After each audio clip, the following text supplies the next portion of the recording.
En 70 ans de règne, Élisabeth II n'a pas seulement marqué son temps, elle est aussi devenue une marque.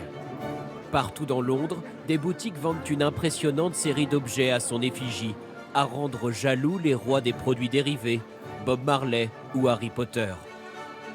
À chaque événement de la couronne, sa collection spéciale. Avant même le jubilé de platine, ce commerçant est impressionné par les ventes déjà réalisées. Les gens nous demandent plein de choses, même ce que nous n'avons pas. Tout ce qui est du jubilé, ils le veulent. Ils aiment en particulier les objets avec les photos. On vend beaucoup cette assiette, par exemple. Et sinon, on a cette reine qui danse lorsqu'elle prend la lumière. Elle vous fait un salut de la main. C'est notre reine à énergie solaire. La reine l'emporte haut la main au concours des meilleures ventes. Aucune comparaison possible avec le reste de la famille royale. Elle est le souvenir que les touristes du monde entier rapportent du Royaume-Uni pour une dizaine d'euros, comme ils achètent une tour Eiffel à Paris. Je suis intéressée par cette tasse merveilleuse. Et puis, on voulait prendre ces cuillères à café qui sont en exposition. Elles sont super belles, en version dorée. Et elles ont une image de notre reine bien-aimée.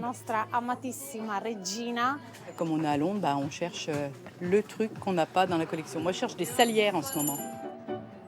Dans ces magasins, pas de produits officiels, pas toujours du meilleur goût, et la reine ne perçoit rien sur ses ventes. En revanche, la famille royale a ses propres boutiques, aux collections plus chères, plus haut de gamme et de fabrication souvent britannique.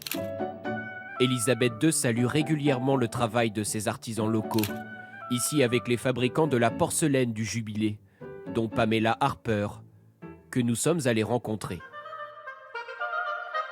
Direction Stoke-on-Trent, au centre de l'Angleterre. Des anciens fours, des bâtiments en briques, l'ancienne capitale de la céramique. Pamela Harper dirige un petit atelier où est conçue la vaisselle la plus prisée du pays, grâce à un savoir-faire exceptionnel et très traditionnel. Dans cette partie, nous fabriquons toutes nos assiettes. Vous le voyez, c'est une opération très manuelle.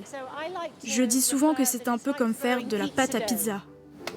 Chaque pièce demande plusieurs jours de travail, tout le contraire des séries industrielles. La porcelaine de Stoke-on-Trent se distingue par sa douceur au toucher et la qualité de ses finitions. Ça a l'air facile, mais ça ne l'est pas. Sue, par exemple, tu es là depuis combien de temps déjà? 39 ans. 39 années d'expérience, pour s'assurer que chaque pièce est belle. Vous voyez les traits ici? Il n'y a rien qui dépasse. C'est parfait.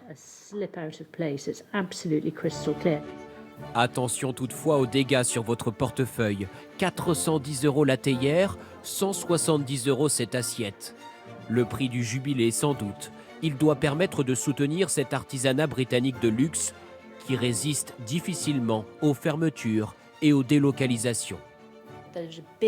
Il y a un retour du fabriqué en Angleterre et nous sommes résolument une entreprise artisanale. Clairement, toute la famille royale, et en particulier Sa Majesté, soutient notre démarche. Des jubilés au mariage, les grands événements de la famille royale nourrissent l'économie britannique. Alors de très nombreux commerçants jouent le jeu à fond. Dans cet hôtel tout près de Buckingham, 70 ans de règne au menu, avec ses pâtisseries, hommage à la couronne.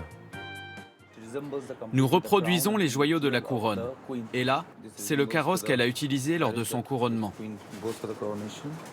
Les chapeaux d'Élisabeth façon mousse à l'orange sur un sablé et les symboles du Royaume-Uni comme la rose d'Angleterre dans ce gâteau au chocolat. Le jubilé est le thème de cette afternoon tea, la copieuse tradition britannique à l'heure du goûter.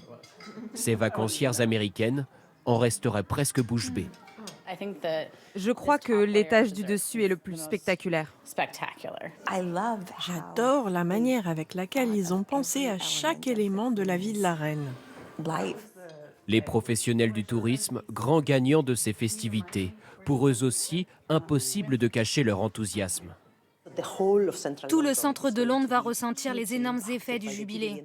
Et puis, il y a 4 jours de congé, avec même un jour supplémentaire cette année pour le jubilé. Ça va être 4 jours de célébration. En 2012, le jubilé de diamant avait rapporté 145 millions d'euros rien qu'à Londres. Cette année encore, le jubilé de platine sera lui aussi un événement en or massif.